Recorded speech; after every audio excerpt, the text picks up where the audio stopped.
De La Sirenita, y más concretamente del cuento, conocemos todo o casi todo. Me acuerdo de leer la historia cuando era pequeño y ya de ver la película ni te cuento.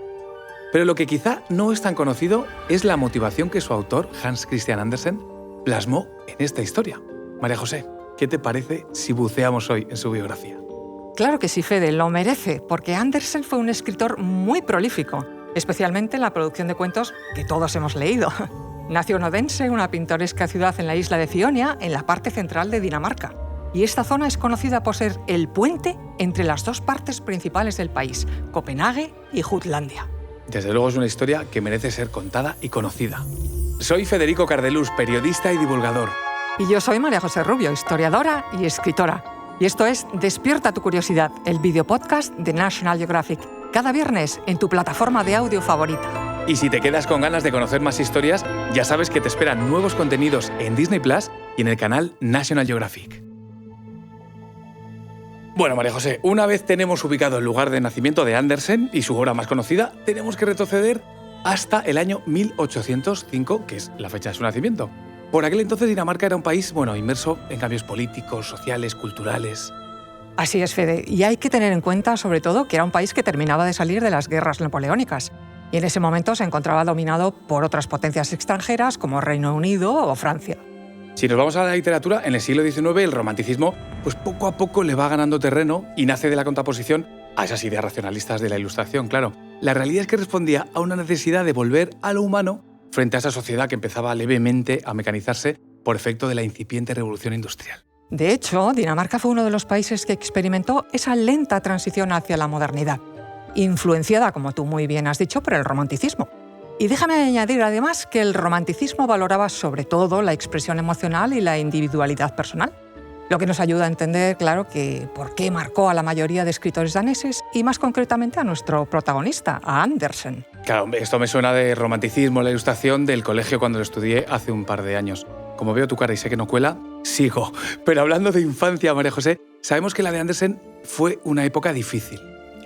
Tal cual. La realidad es que la infancia de Andersen estuvo marcada por la pobreza familiar en su casa.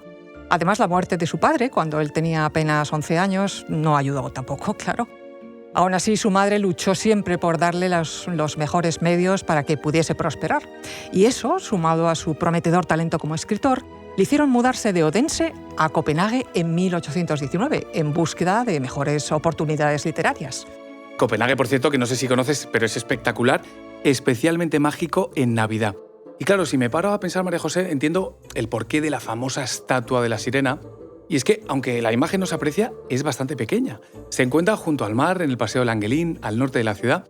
Y es, obviamente, un homenaje al cuento famoso, el de la Sirenita.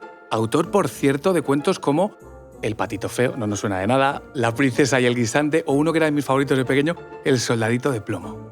Pues imagínate, pese a haber escrito más de 156 cuentos infantiles, 156, que son muchos, además de obras de teatro, novelas, libros de viajes y poemas, Andersen nunca dejó de lado la soledad y el amor no correspondido como temas centrales.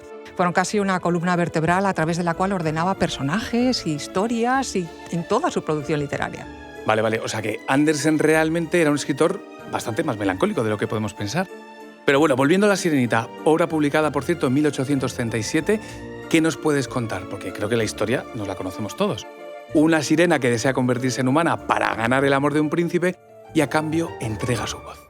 Te puedo contar que esta obra, La Sirenita, formaba parte de una colección llamada Cuentos para niños, donde supo relatar perfectamente a través de esta sirena esa tristeza, soledad y deseo profundo de ser amado que él sentía. E incluso te puedo contar, por ejemplo, que en su versión original el final es bastante más trágico que la mayoría de las adaptaciones que conocemos. Eso sí que me lo he perdido. ¿Qué es lo que pasa? Sucede que en la versión original del cuento de Andersen, la sirenita, tras salvar al príncipe de un naufragio y entregar su voz a la bruja del mar, ésta le impone una condición. Si el príncipe se enamora de otra mujer, la sirenita morirá al amanecer del día siguiente y se convertirá en espuma de mar.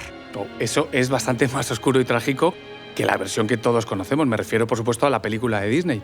¿Y qué es lo que pasa después, María José? Ocurre que a pesar de los esfuerzos de la sirenita, el príncipe se casa con otra mujer. Las hermanas de la sirenita, desesperadas por salvarla, le entregan a ella una daga mágica.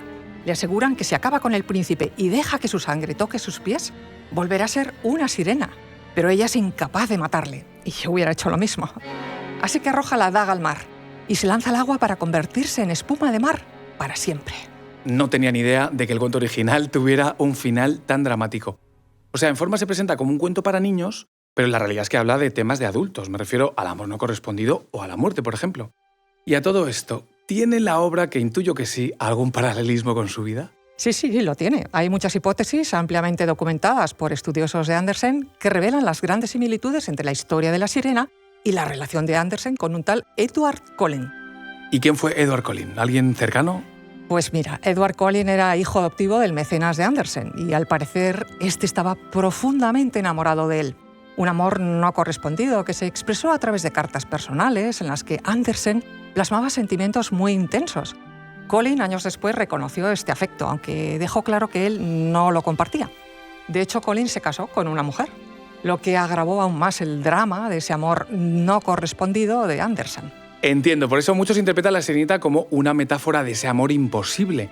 La sirena cambia su naturaleza, se sacrifica, pierde la voz y no consigue ser correspondida, un poco como le pasó a Andersen.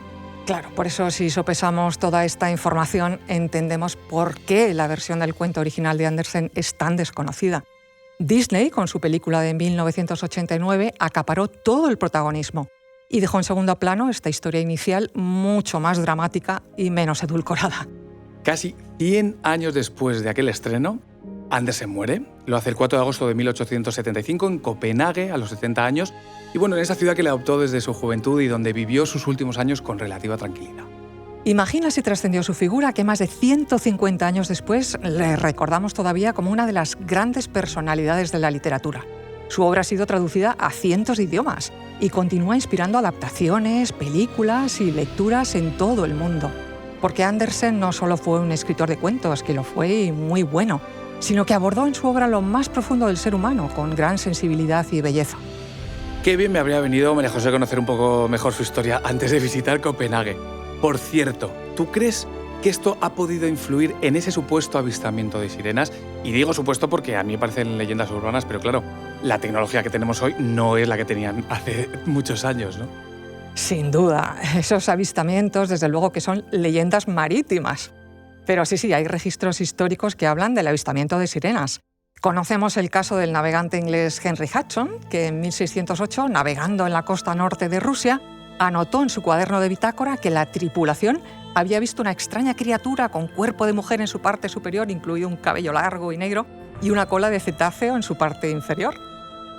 Yo lo entiendo, pero seguro que tiene que haber una explicación científica, supongo, que tiene que ver más con condiciones marítimas, con la falta de formación sobre la fauna marina, en fin, que yo creo que eso de sirenas no eran. Sin duda.